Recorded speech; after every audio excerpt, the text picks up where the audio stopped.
Momen kasih bapak penjual roti bakar video call istrinya saat kerja, sibuk itu bohong, tergantung prioritas.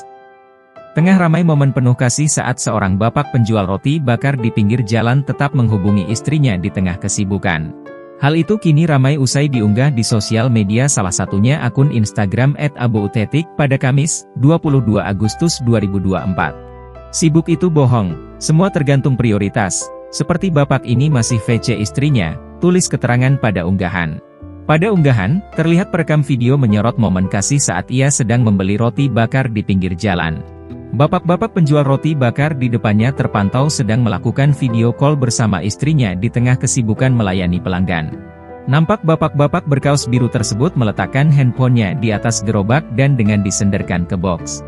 Sibuk itu bohong, buktinya Pak D ini bisa kerja sambil feed call istrinya, tulis keterangan pada unggahan. Usai ditelusuri, unggahan pertama kali dibagikan oleh akun TikTok @bucinai pada Minggu, 18 Agustus 2024.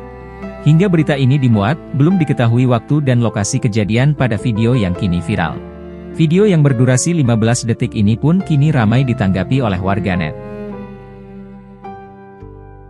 Download Tribun X sekarang, menghadirkan lokal menjadi Indonesia.